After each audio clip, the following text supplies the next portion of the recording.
So let me go to a little bit before maybe some of the people who are working with you who are Mhm. post divorce.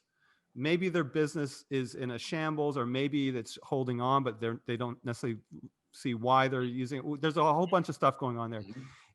Say somebody is in the middle of this. They're in some sort of leadership capacity. There's perhaps a lot of stress that they're taking on for that. Mhm. Um, and things just aren't really going so hot. Is there anything that you would do, knowing what you've done and working with people at this pivotal moment, Mhm. or after this pivotal moment, that you would say, think about this, Mhm. that you think would be Well, helpful? so there's quite a few things, but so there's a physical component to that, and then there's the emotional and the mental component to that. So one of the things that I have every client do is start to move. Now, movement is a simple thing, right? Some people like to do yoga, some people like to lift weights, some people like to go for a walk. It's not so much the fact that you're doing like fitness. It's more the fact that you're starting to move your emotions. You're starting to move your thoughts and the stories that you have.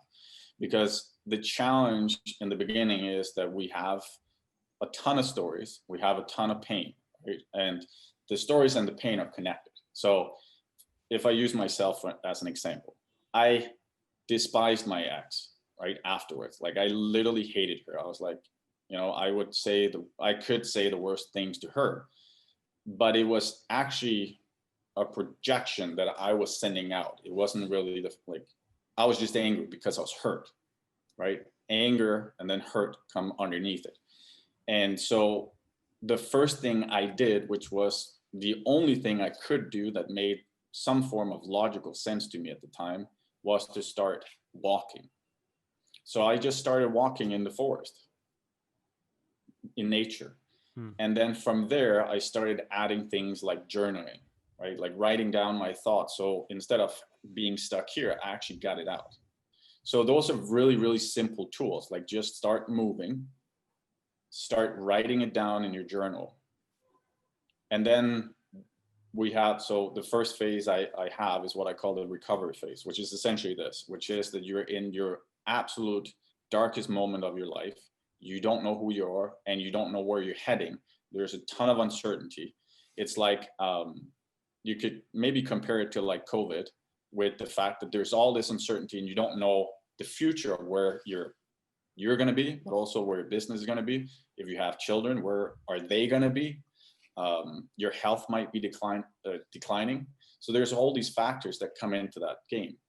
And so I start everybody out with something very, very simple, which is essentially just start moving.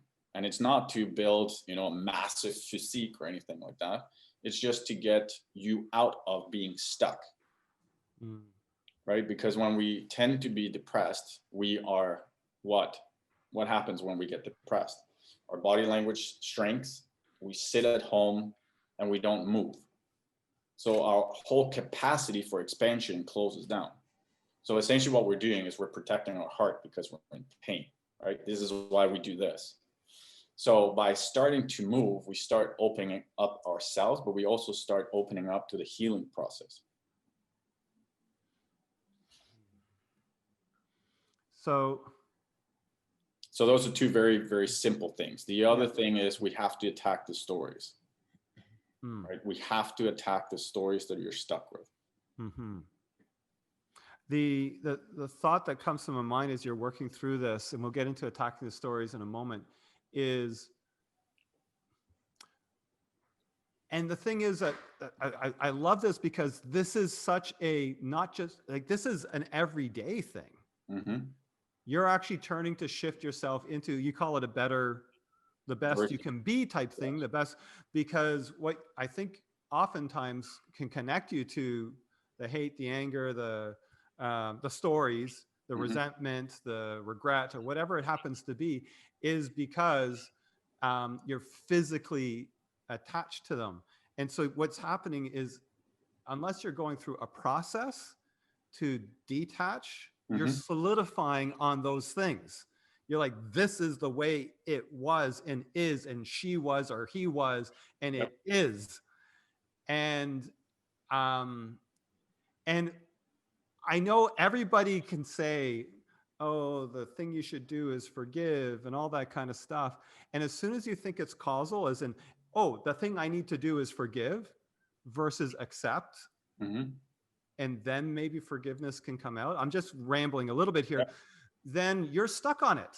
Mm-hmm. Because I'm sorry, if you're angry and you're not moving it, what I'm supposed to, no, don't be angry. Forgive. Come on. That's, here's your 7 steps to healing. Forgive Yep. for, it doesn't work. So how you have the people you're working with start with movement Mm-hmm.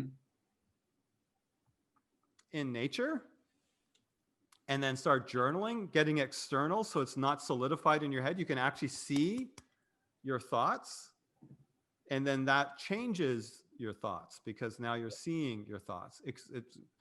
I know myself, my thoughts can be very, very certain about themselves. Yes. And when I write them down, I'm like, and it starts to actually change because it becomes an external, like I actually can assess a little bit. Yeah. Well, that's the purpose of taking it and like from the head into the hand, right? So there's this notion that from the head to the heart to the hand, like I want all of my clients to write with a pen, not on the laptop, because there is something that happens. It's easier to access emotions when you're writing in hand compared to on a laptop or whatever.